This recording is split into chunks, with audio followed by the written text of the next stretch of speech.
Hi, everyone. Welcome back to OutTalk, the official Outlaugh Madhouse companion podcast. I am Will Morrison. And I'm Will Tempfer. And we are not matching on purpose. And see, we got the sleeves is still really crazy. Yeah. I just missed out on the graphic. Well, dang it. Next time. Anyway, we are back for episode 4 of Outlaugh Madhouse. After last week's very, I would say, shocking episode full of blindsides and twists and turns with the late night talk show competition, resulting in Elsa and David joining the Madhouse.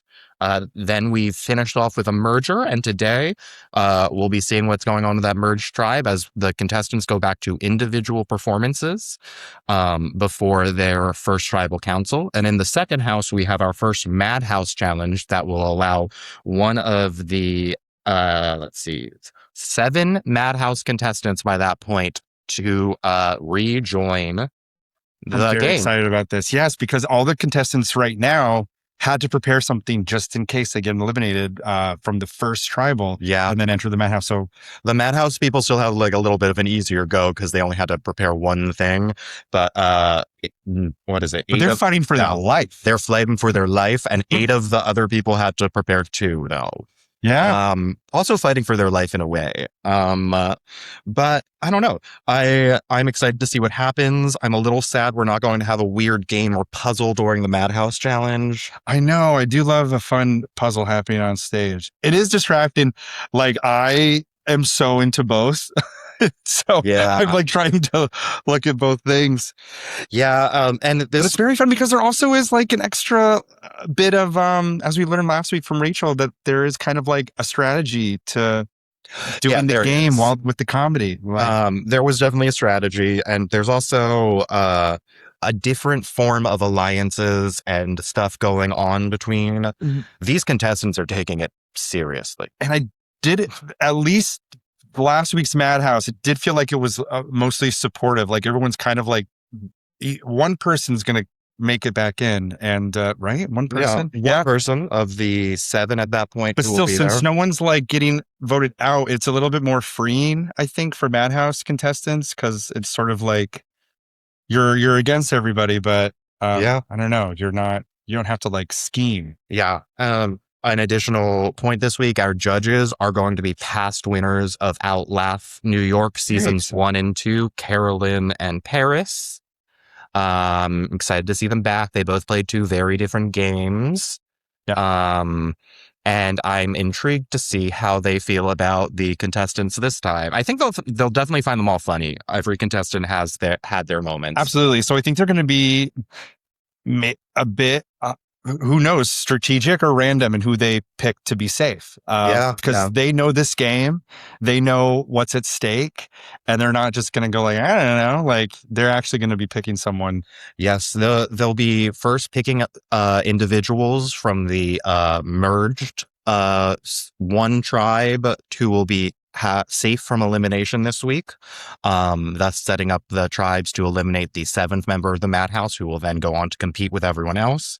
And at that point, the judges will also be nominating players who will then get voted on by the audience to come back into the game. It's a lot of twists and turns, and I'm excited to see what happens. Very excited. Mm-hmm. Okay, and we are here with one of our contestants before the first merged tribe challenges, Judy. Hi, how are you? Hi, I'm well. I'm good. I'm poised. I'm ready. Yes. Here. We're merged. We're merged. We are fully merged. We are in the thick of it. Yes. And so we have in the past few episodes seen you have like a lot of standout moments within your tried your share impression as one of them. Oh, share. Thank you. And I will say, I think almost every contestant has had at least one. Oh my God, everyone is so funny. Like so. How are you feeling going into these individual challenges again this week? I am.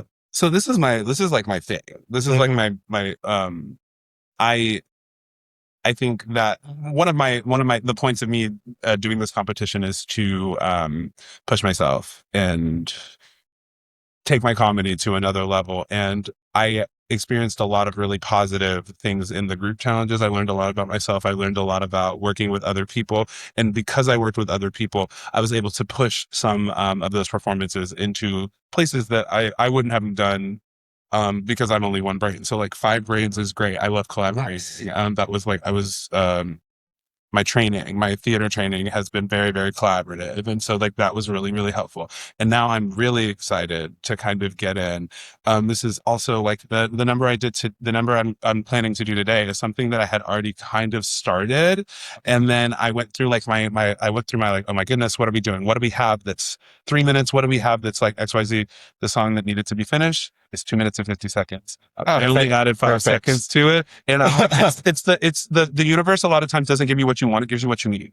So it gave me the opportunity to come in here and do something really silly and really me, which is what I'm here to do. Yes. I love that. I love that these challenges are like letting these comedians adapt to a prompt and a time frame. And especially because we have not seen you all perform individually since the first challenge, at least for the people on the tribes. The Madhouse was performed individually. So I'm really excited because everyone is talented, but certain challenges suited themselves to certain players differently.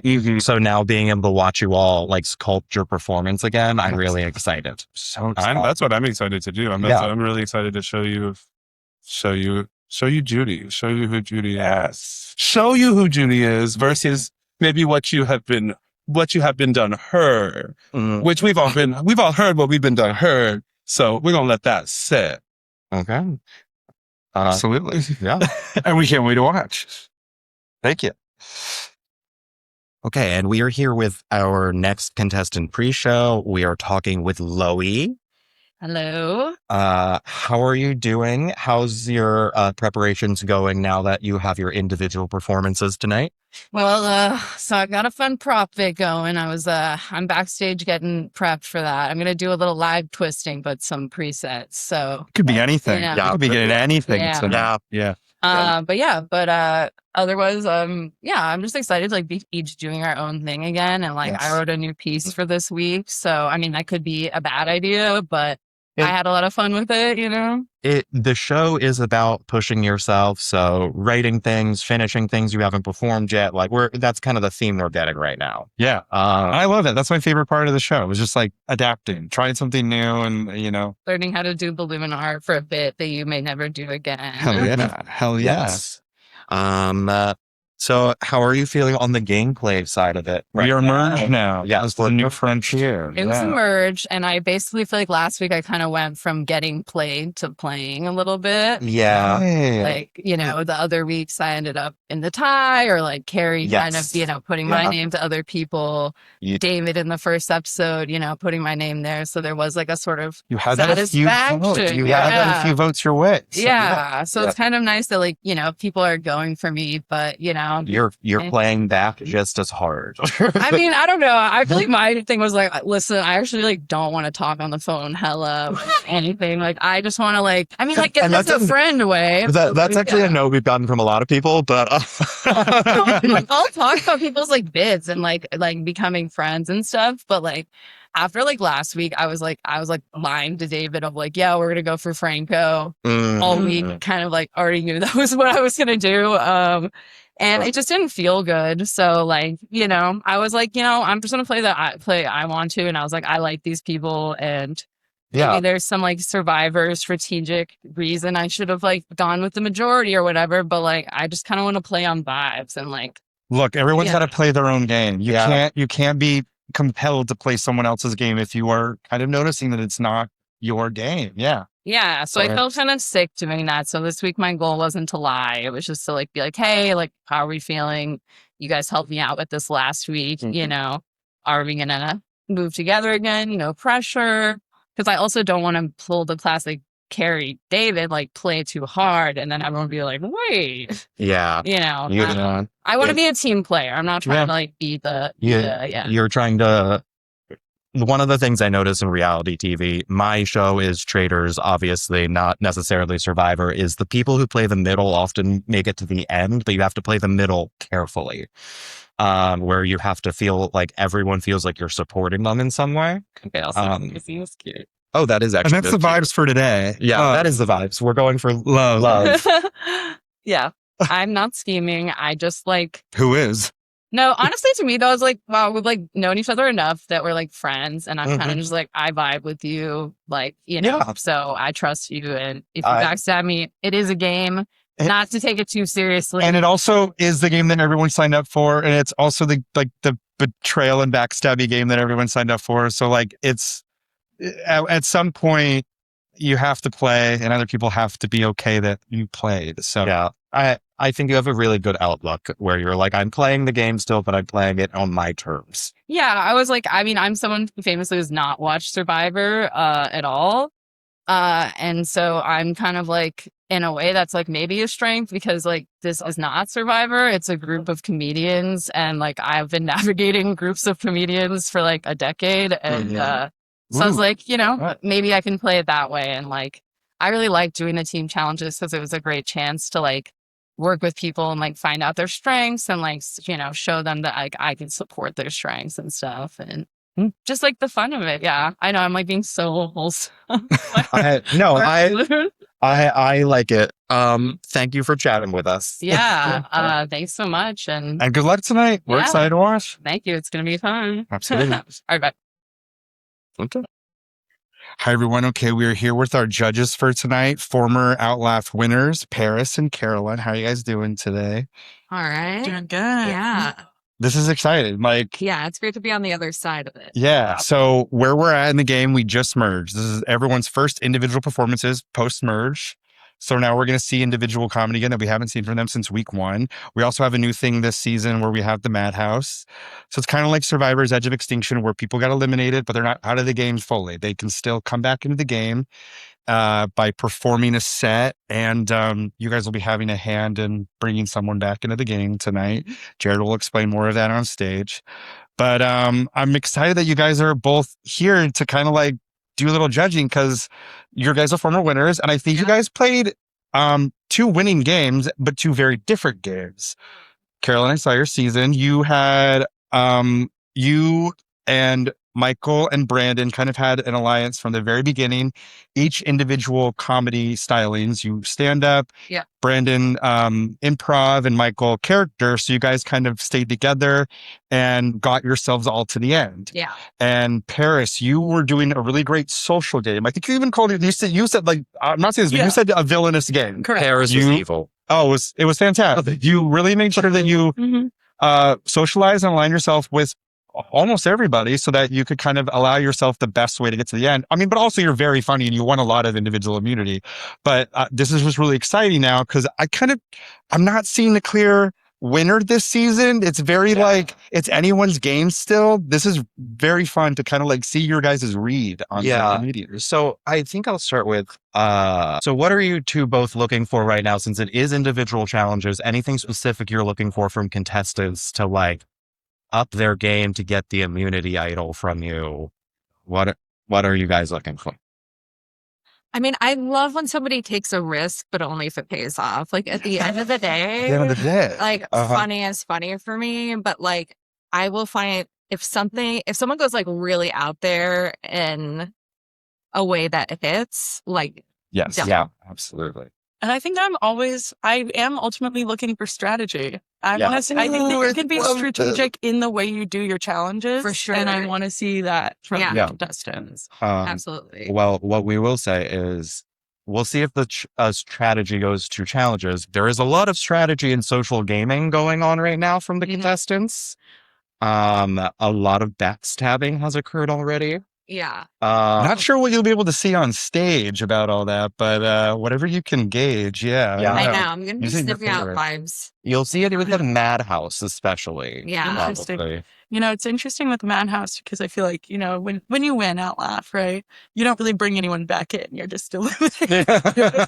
So you're already looking at Out Loud and being like, you should be home. You shouldn't even be here. So you're coming back? Okay, how do we do this? It's completely There's some amazing comedians because you always think back to the very first week, the very first vote. No one knows each other. The vote, and no one's really aligned. So the votes are going everywhere. And the first two people to go home, it's kind of random. So we got one of our first person to get to Madhouse, Rachel, has won every single Madhouse challenge because Rachel's a really strong comedian. But Rachel kind of just got just the short end of the stick on the first vote and went home with not that many. But so it's really, when you see these Madhouse comedians perform, you'll be like, oh shoot, you got some strong competitors in this game. So I'm excited for you to see.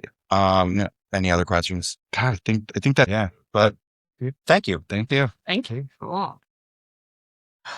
Okay, and we're here with another contestant, Macy. Hello. How are you feeling going into this week? Oh my gosh, I'm so excited. I am kind of nervous, but I've done a little less gameplay, I feel, the past few weeks than maybe I did the first. And so I'm just kind of riding on what I hope is a good vibe from everyone else. Yeah. Because we're merged now, so it's a little stiffer. Now it's everybody. We're merged. And it does seem like the contestants are gaming. Oh, yeah. I don't know if you've heard. Yeah. So it is a game. But there's games happening. But there's some gaming happening. Yeah. Yeah. I've definitely had some conversations, but nothing nothing definite. Nothing and if we do this, then we can slide into this for the second vote. And I don't know. That's just a little. Yeah. I don't know. Maybe it's happening and I don't know it, but that would be horrible, even. But yeah. I don't know. Maybe that would be okay. Yeah. I don't know. Yeah. Who knows? Who knows? Guess we'll find out. But we'll let the performances, hope to bring us victory and yeah. I'm doing stand-up today. You're doing stand-up now. I'm very nervous. I'm not a stand-up, but I'm excited. I was like, this is my opportunity to try something new. Yes. And we love that. That's definitely what I love about this competition is that it allows you to kind of think outside of the box, allows you to adapt to a new comedy challenge. Totally. I never done stand-up at all before this show. I actually have a question about this. So in your first challenge, you did a minute of stand-up. Also did stand-up. And it was very good. Thank you. And now, as a stand-up comedian that performs in the city, I'm a little mad. What comedy did you do before? Improv, mostly. Okay. And sketch. And I did overestimate what I've done in terms of stand-up in order to get onto this show. Okay. I was I did it in college a little bit, but really that was just one or two open mics, and that material is not usable at this point in my life. It was a different time. I was a different girl back then. Yeah. And no one's first material is usable ever again. Yeah. Unless you rewrite it pretty heavily. True. Yeah. Write that down at home. Hopefully this material is not actually my first material, because then that would mean that I have to scrap it all. Yeah, no. So I'm probably eliminated. This is, I would say, not your first material since you had this stuff in college, the stuff from your first challenge. Yes, this is basically my first time in front of an audience. Yeah. But you had a lot of strong punchlines in the challenge last week, the monologue joke challenge. So I'm looking forward to seeing what you have this week. Thank you. Thanks so much. I'm so excited to see everyone's It's going to be 3 great. minutes. Yeah. Very excited. It's a really fun day. Yeah. Good luck out there. We're excited. Thank you so much. Okay, and we are here with the last of our regular, not Madhouse yet contestants that we're going to talk to pre-show. We are only getting to 4 of them. So we are here with Franco. What's up? How are you feeling going into the individual challenges? I was feeling confident until you said not Madhouse yet. Not Madhouse yet. Any of the 8 It's not people, up to us. Oh, okay. It's not up to us. Okay. We don't know anything. So I would say you've been a kind of silent, strong player this entire time. Thank you. I've been hearing that. That's refreshing to hear. Yeah. Not to up your threat level or anything. Yeah. Right. Say no, lower your threat level. Yeah. How are you feeling with the game itself right now? So it's social game wise, I feel like everyone's been playing pretty strong. I feel like the last two tribals, things were kind of like a lot easier, at least for my tribes. Decisions were made almost for me. And then I was like, I can get behind that. Now I just have to pull my own weight with like everything else. Cause like I said before, I'm just stand up. So I had to really, I felt like I was catching up and learning new things with making sketches and learning about tech and everything. So, but this time around, it's very much like, all right, it's just you, so, and I think everybody was able to just talk to everybody. I talked to almost everybody. That's great because that were merged. So it's not like your alliance is within your tribe anymore. You really do have to talk with everybody. Yeah. Absolutely. That's good. And I'm assuming this week you're going to do stand up. I'm going to do stand up, and I'm terrified about it because just those small moments of collaborating with people. Like I'm up against monsters. Yeah. You know what I mean? Everyone's so talented, so funny. I mean, I will say, the one thing I was been really impressed with so far this season is all of the different challenges have been able to showcase the different strengths of people. So like, I would say like in that monologue challenge, the tight joke writers like yourself were able to like go up and come up with punchlines pretty easily. Yeah, that was sweet. But also I think in a lot of like the sketch based things that got done, everyone kind of had a moment in them to shine. Absolutely. Absolutely. So I think it is always intimidating me speaking as a stand-up. It's intimidating going against people who do like sketch and characters, but also people love stand-up. Yeah, that's true. And the judges tonight are stand-ups. Oh, yeah. Yeah. Oh, makes me feel better. Oh, yeah. Makes me feel better. We won't reveal too much. We do. Carolyn's a stand-up and Paris is a stand-up, but Paris has improv experience as well. So we don't know where Paris is gonna go for. But and I think it also I have to say that most of what I'm doing tonight was thought up in the car on the way here. Nice. So I often do this to myself. Maybe like twice or three times a year, I shoot myself in the foot before a show that I don't want to mess up in. Yeah. This might be.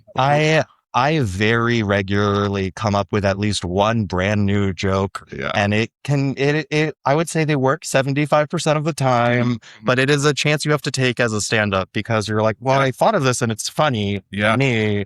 I have to see if it's funny to other people.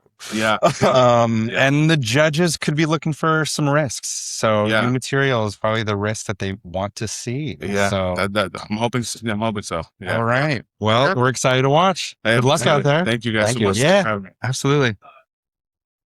So we just watched the individual challenges. They were split up into two halves. So the first half featured Macy doing stand-up. It was solid. It was good. It was funny. Yeah. Great opener. Yeah. And Macy had already told us Macy was taking a risk. Macy's not a stand-up comedian. Macy wanted to take a risk and do stand-up. And it was like solid stand-up. Yeah, it was solid stand-up. I was good. But stand-up as an opener can be hard, especially for some more different like comedians who are going to probably be bringing more energy. So as we found out, because next afterwards we had Alex come up to do a PowerPoint. There was a technical issue, so Alex and Christopher switched. Christopher did a bit that I have seen before elsewhere, where they make audience participant a Shirley Temple in like a very faux sexual, gross way. Yeah. Including choking on a cherry. It's very physical. Yeah. It's very funny when they very high energy. Yeah. And they choke on it like 4 times. Oh yeah. But we had to condense for the 3 minutes. But yeah, it was so funny. The audience ate it up.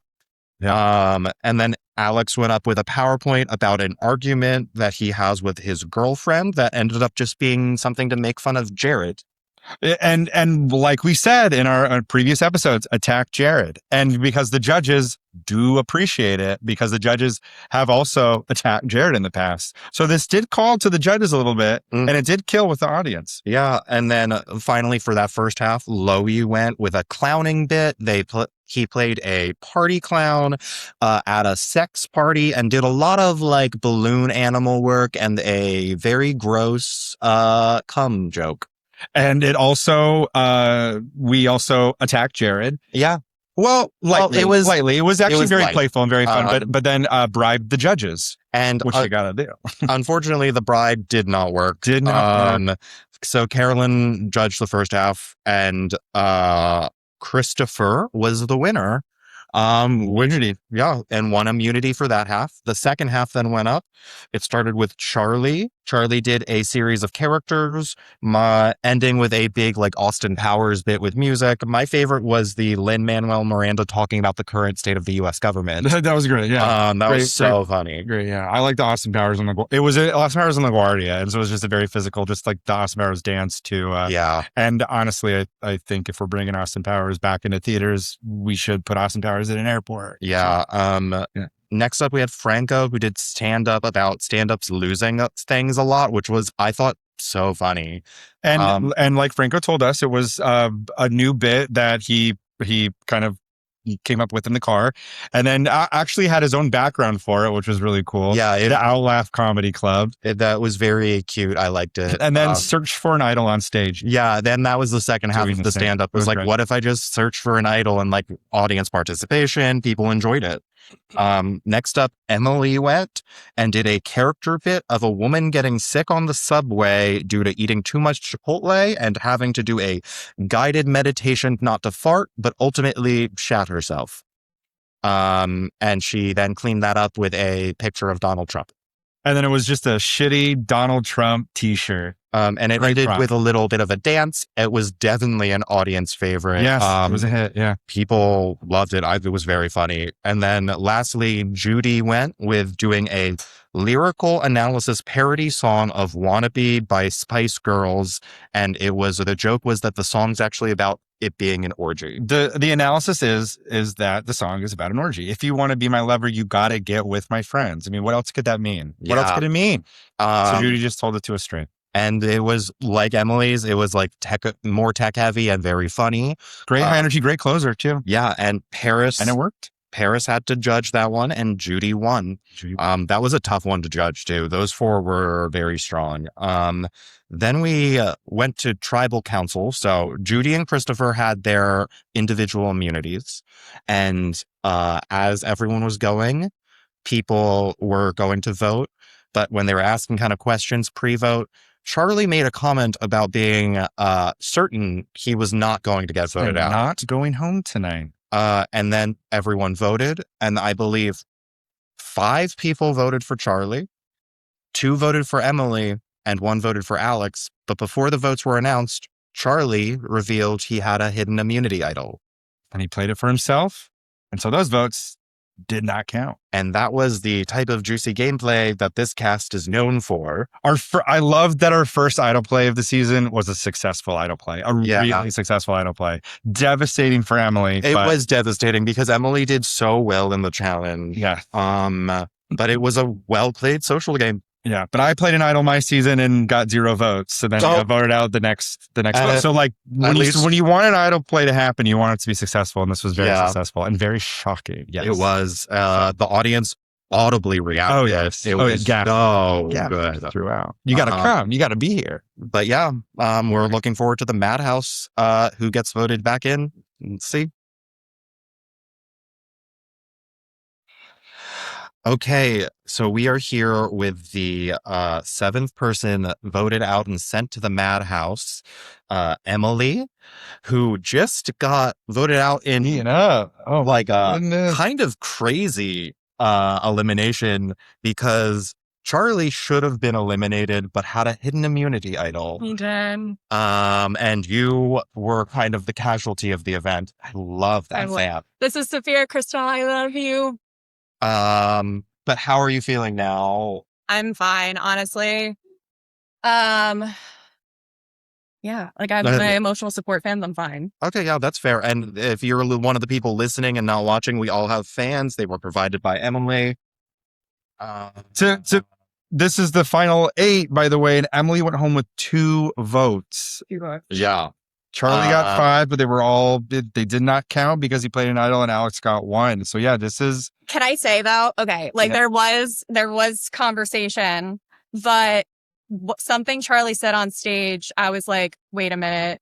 Okay. Charlie did say on stage, "I'm not going home tonight." Yeah, but Charlie did have immunity, and I heard it, so I actually didn't vote for Charlie. That's why. You switched to the Alex. I did switch to Alex. And I think and your instincts were right. Yeah, your instincts were right. Yeah, that was smart. gameplay right there. Yeah. But now you do have a chance to, we won't hold you for that much longer because you have a Madhouse challenge coming up. I do. There will be individual challenges once again, and one person will be able to play back in. Yes. I was a little confused. Okay. I don't know if I should say this. It's the exclusive, or it's not. Okay. So, yeah. I had an advantage to block, but I thought I didn't need it because when I heard Charlie say that, I thought the rest of my cast heard it too. But I think everybody was just super anxious. But I didn't vote for Charlie. They thought he could have been bluffing, but your instincts were right that he was not bluffing. He had something to protect himself. Yeah. Whoa, my gosh. I mean, Charlie was kind of trying to warn others to not vote for him. But He did. He was like giving everyone a gentleman's way out. So, Yeah. but I'm fine. This audience gets more of me. Let's yes, go. you're going to perform and again. That's the right attitude to have. Let's go. And you killed, your performance was great. It was great. It was fantastic. It was so funny. I had the best time doing it. Yeah, I will say it was like kind of unfair that you and Judy went like right back and back. I know. There were two tech heavy, very funny bits. And I was like, oh God, that's hard. It is, yeah. It was hard, but we actually, her and I got here the same time to do our tech, so like we got to see each other, so it was like really exciting. Oh, that's good. Well, we'll let you go and prepare for this next part. Thank you so much. All right. Thank you so much for fanning out with us. Yes. I love fanning out with my Wills. The Wills. All right. Stay tuned. All right. Just to correct our vote count for Emily's vote out, it was actually 4 votes for Charlie, 3 votes for Emily, 1 vote for Alex. 1 vote was not just put in the right place for Jared to count, so it did. But the results are still the same. But yeah, Charlie played an idol and blindsided, and everybody. We're not everybody. We're here with Charlie to discuss. Yeah. Hey, what's up? That was a crazy gameplay move. Caused my heart to jump out of my chest, but it worked out for you. Me too. First successful idol play this season, also first successful idol play since season 1, because Really? Because our season, last season, no successful idol plays. They were a few were played, but they weren't played successfully. So this is fun to see. Yeah. Fun to see. Did you have a feeling beforehand that you were the name? So I would say it was a pretty quiet week, strategy wise, which is always nerve wracking. Yeah. But I heard early on that there was a majority alliance that I wasn't in that was deciding between maybe Emily and maybe Alex. So for a lot of this week, I was like, okay, I'm close with Alex. Hopefully it's not him, but at least it won't be me. And going into tonight, I very much felt safe earlier today. And I was even considering the option of playing the idol for Alex. But within the hour before the show, I got the weirdest feeling.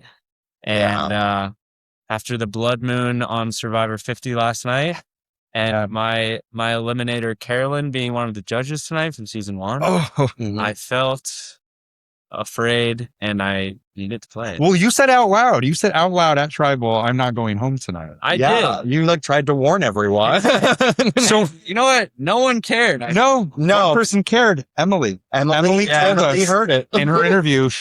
That made her switch her vote to Alex. She was the one vote for Alex. Wow. And that's not because she said it on this podcast, so we can talk about it now. Because it'll be public information soon. But that perked up Emily's ears. But Emily was the only one that caught that. I will say you just touched on one of the biggest rules is if you're not hearing vote talk from other contestants midweek, the vote could be turning towards you. Right. So I understand why you then get that feeling after you've been sitting there. Yeah. And you were also maybe saying that just to see how the room reacted. I would have loved to save it. And so I was absolutely, but my idea was to say it and maybe Jared would ask a question and people would. What do you mean by that? Yeah. But no one, to be honest, I was a little bit I was blacking out a little bit, and I was like, did anyone react? But I was pretty sure no. If Franco didn't do a fake out with the chapstick, do you think you still would have played something? Okay. I was waiting to see if anyone else was going to play anything. But by the time we voted, I was like, I'm playing it. So I think one of the things that got me is when you said it at first, it came across to me as someone being overly confident. But then you have the when you said it before the vote, like a lot of people say like they know how the vote's going to go and then it turns on them. Yeah. But then you actually have the idol to back it up. So I think that that's a smart move. See if people are actually listening and paying attention. Right. And best of luck coming up. Thank you. Yes, yeah, we're in duos. You are with... I'm with Macy. You're with Macy. Okay. And you got to choose Macy out of the last 3. I was anticipating a duo challenge based on breakdowns of previous seasons at this point, and I was like trying to game that I would be standing near Macy because on my season it was whoever... It was just like Jared was like grab someone, and I was with my friend Nico, and he just like put his arm on me, which was great because we wanted to be together. But you won immunity for that duo. We did, we did win immunity. So I was like, let me make sure I'm with Macy, and then the picking thing stressed me out, but it worked out. Yeah, so you got to be with Macy. You feel good about that? You two like. You don't think Macy voted for you? No, I know we had a bit of a kerfuffle after because of the incorrect vote count. That was you were confused, right? But when it came back the way it did, it all made sense. Okay, great. Clearly sending home the person who was outside of the 4 and the 3. I mean, we look like there's a majority, minority, but as we know from Survivor, the deck reshuffled. And now we have a Madhouse contestant back in the game. So that's something that you need to navigate. Right. There's a new person back in the game who hasn't been in the game for a bit that you need to navigate into alliances and stuff. So yeah, very interesting. All right. Well, thank you so much for talking to us. You will. It's exciting. We are here with one of our Madhouse contestants, Henry. It's me. Only one will. How are you feeling before this Madhouse challenge? This is like the big challenge. Yeah, it's a big challenge. I'm feeling good. I'm like choosing between, I have like 2 songs that I know are both pretty solid, but one's lower energy, and based on what just happened, the vibe seems low. So I was planning on doing that one, but I might be switching up doing my high energy one. Energy song. That might be a good choice based on the audience. Yeah,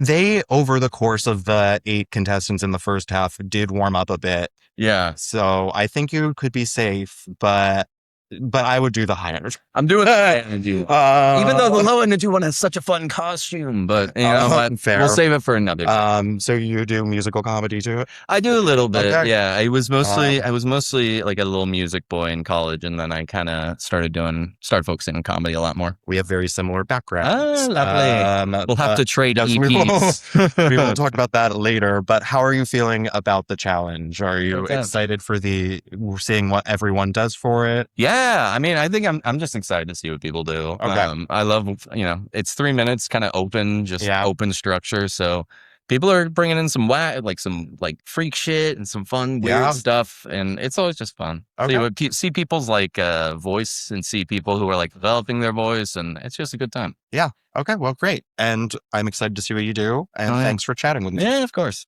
Let's watch the Madhouse challenges, which every contestant had 3 minutes to do whatever they want, same as the individual challenge before, but then ultimately the judges got to nominate 2 individuals, and the audience voted for one who got to go back into the game. And at first, Rachel had won 2 previous challenges. So Rachel had received 20 seconds each time, but from this past challenge, felt a little bit responsible for Carrie's bit getting cut short. So she gifted her 20 seconds from that win to Carrie. So both Rachel and Carrie had an extra 20 seconds. Yes. So to go through the contestants and what happened, Rachel did musical comedy about men not being up to the 6'6" standards, like 6 inches, 6 foot, 6 figures. Great original song. Yeah. Played guitar live. And then we were followed up immediately by another musical comedy, which was a musical comedy rap from David, where he played Toad from Mario, complaining about not being appreciated by everyone. It was also very good. I was low-key shocked at how well David rapped. David surprised us with a rap. It was great. Yeah. I guess straight white boys love rapping. Love rap. Next up we had Henry, also doing musical comedy, also played guitar, did a song about a man who lost everything and how he was suggesting he should do drugs. Yes, very fun. It was a silly turnaround on like do drugs. Yeah. Next up was Emily, who I thought at first was doing like a character, but might have just been doing stand-up. Emily just got voted out. Was the all the contestants who were in the game had to have a second bit ready just in case, and so Emily had hers ready to go, and it was a stand-up set about being mean to men. And I will say it was a highly stylized stand-up. So some people, when they do stand-up, I would say, like myself included, is not you're full like doing a character version of yourself. So that's kind of what Emily was doing. It was a little bitchy, a little bratty, that sort of thing, but it was about women organizing other women to be mean to men, and then sober jokes. And I'm also sober, so I did really enjoy those.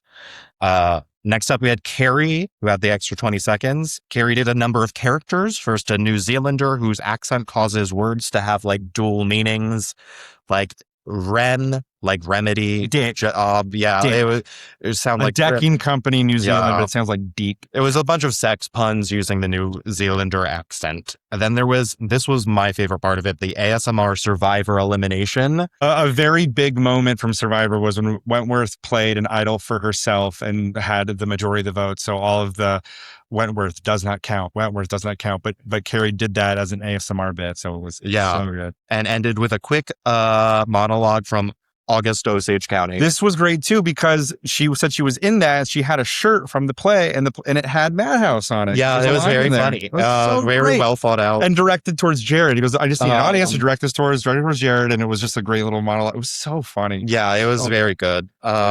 Next up, we had Elsa, who did kind of like a PowerPoint of creepy things the Facebook market algorithm is feeding them. There was a bloody stump, the mirror of Aeroset, apparently, and a dead wrestler. Well, I don't think that was China. We thought there was a $45 thing that was an image of a woman that looked like it could have been a DVD cover for a sexy DVD. It looked like it could have been a book. It looked like it could have been for the clothes that she was wearing. It looked like the wrestler China, who is deceased now, rest in peace, but it was unclear. And that was a lot of the joke, is like, what is $45? What am I buying for $45? Yeah. And I will say the bloody stump was my favorite, because that was so also weird. Like very expensive. Yeah, it was like $300. 350. Yeah, I think, for a bloody stump. Cool. But yeah, it was crazy. Anyway, the final one was Dan, who did two characters. One was a baseball umpire getting pegged, followed by a man trying a bidet for the first time and getting domed by said bidet, which I found very funny, because men are trying out hygiene for the first time in recent years, and I think it's time to bring that into comedy too. And real quick, one of our judges just walked in, Paris, so our judges got to pick the best two out of the set for our audience to pick. And so why did you guys pick Carrie and Dan? I'm being put on the spot. You're being put on the spot. You were coming here to get your bag. We're going to talk to you. Yeah.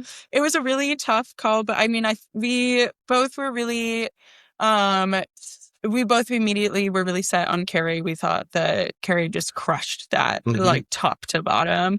And then there were a lot of people in contention for that second slot. But we ultimately gave it to Dan because of the commitment, showmanship, the tech. The tech cues were good. Oh, yeah. Dan sold it. Dan was on a toilet, on a bidet. Honestly, so funny, because like, if you remember my Susan, I did no tech. I was like half prepared all the time. Yeah. That's not what I necessarily played, how I played, but I do appreciate it when someone's putting in like a shitload of effort. Yeah. It's cool. And ultimately, it paid off, because the audience then got to vote, and Dan got voted back in by the audience. So It was great. Yeah. Yeah. I do want to jump something in. Our host, Jared. I also want to add that they only got 2 tech cues per their set. So Dan, all those cues were just one track. He just had Alex press play, and that was all timed out along with great, audio cues. Sounds good. Nice. Yeah, it paid off. Yeah, it did pay off. I thought it was very funny. And we'll be right back with our interview with Dan. And now we're here with the first member of the Madhouse who got voted by the audience back into the game, Dan. Magic. How you feeling? I feel great. I finally have some validation. So congratulations. Yeah. You had a great bit. The Madhouse really brought it with crazy bits like characters, a lot of musical comedy. I love the energy. Yeah. Yeah, but you did a bit first, the umpire getting pegged, very funny. Classic. And then the man trying a bidet for the first time only to get domed by the bidet. Yes, as one does. Yeah. One does. It's very funny. And it worked well with the judges because it was down to you and Carrie, which prompted the audience vote, and they really picked you. So and I thought Carrie did incredible. So that was super nice that it was the two of us. It was great. It was really great performances all around. This is so exciting to see the first Madhouse contestant back in the game. This is so cool. I do have a gameplay question now. I don't know if you've been noting the gameplay of the regular contestants is a little intense. Yeah. Ooh, there's kind of a very noticeable uptick in pressure this show. Yeah. When everyone was like, oh my God, I almost didn't want to get back in. Well, then, so I'm curious, like, since you have been in the Madhouse, but you have, Madhouse contestants are at every show. I mean, like, have you still kind of been chatty with people who are still in the game? I have, but I think I've been doing it from a interpersonal perspective. Like, it hasn't been scheming so much. I'm dead. I have no stakes. That's building the structure for you to scheme on top of it later. So are you excited to go back into the social game? I'm excited I'm excited to have some stakes. I think this was why I think everyone did so great this week, specifically the Madhouse group, was that they felt like almost the stakes were a little higher. Rather than playing to stay alive, they were like playing to get to something. Yeah. So everyone was kind of elevated. So it's nice to bring it back to feeling like I could say I'm in the maid game, which is just nice for an ego boost. Yeah. But just to find whatever those main challenges are to actually try and work and build on new stuff. Okay. And we're doing duos next week, and so you had the opportunity to pick your partner. So you picked Franco. Yeah. So this is good. Like, this is now you're back in the game. You're now going to start talking to people, getting like a good idea of like where everyone's at. And Franco seems like a great pick for you, and just sort of like, because Franco, I don't believe has received a vote yet. I don't know. I don't think so. He's gotten one vote, and it was me. But it was not personal. Intentional. No, it was not personal. I literally voted. And I was like, I don't know why I did that. I don't know if it's smart. No, you kind of black out when you go into the voting booth. Sometimes. I don't know. Did Franco vote for you when you? Franco. Actually, he must. Just mathematics. I gotta look back at our votes and see what's up. But, great. We're burying the hatchet. We're duos now. I think it was because we talked about it right after too. Where it was just purely from I knew the challenge after that tribal was an improv thing, and Franco's the only one who was like, I've never done improv. I don't know that. So I just this one? It was not zero malice. Okay. Well, very exciting. Well, congratulations. Excited to see what you guys bring us duo-wise next episode. Best of luck back in the regular game. Can't wait to get really stressed. Yeah. Don't lose sleep, please. And now we're ending another week. It's kind of the end of the first half of Outlaugh Madhouse here at Asylum, New York City. And we're here with the hosts, Jared and the Bachelorette. How are you both feeling halfway through the game? I'm a little nervous. I'm so close to getting married. Oh, I'm so excited for you. Sure. And that's happening outside of this? Is that just like a separate thing that's going on in your life? No, this is how I'm finding my future husband, wife, or partner. Yes. Yeah. I'm going to support this unabashedly. We have multiple prizes now. Yeah, you know what? I am realizing that you were the one to write the player contract. No. You're not. Yeah. Ooh, Jared. People should double check my work, but they don't. Jared, very exciting. Everyone is in duos now. I love a duo challenge. I won immunity from a duo challenge last season, but we have duos for the people in the game, and also the Madhouse is in the duos as well. Yes, yeah, we got 7 duo sets next week, and also there will be a second immunity challenge, which I didn't announce tonight. The second challenge is going to be their stand-up challenge. So the first half of the show they'll have to perform together, and then the second half of the show they will, separate and perform alone. Okay, I'm going to be so judgmental. Yeah, you sure are. Yeah. When it's super lucky because our judge is coincidentally a stand-up comedian that night. Yes. Oh, yes. Yeah, Mike Kaplan will be joining us. Sure do. Now we are at a point in the game where the gameplay seems to be getting kind of cutthroat between the people, which is exciting for TV or not TV, live show. In a way, it's TV, and also TV. Everything's TV. I've been filming. Yeah. So sure. For this, how are you feeling about the direction that the game's going? Like we had Charlie play an idol today, avoiding elimination. Yeah. We've had a lot of alliances. We don't know exactly who's in all of them, but they're clearly there. Yeah, Charlie received 4 votes. And then afterwards people asked me, and I said 5, and I had to go back and be like, no, it was 4. It was a 4 to 3 to 1 vote, with Emily and Alex. So yeah, it was super exciting to see the successful play.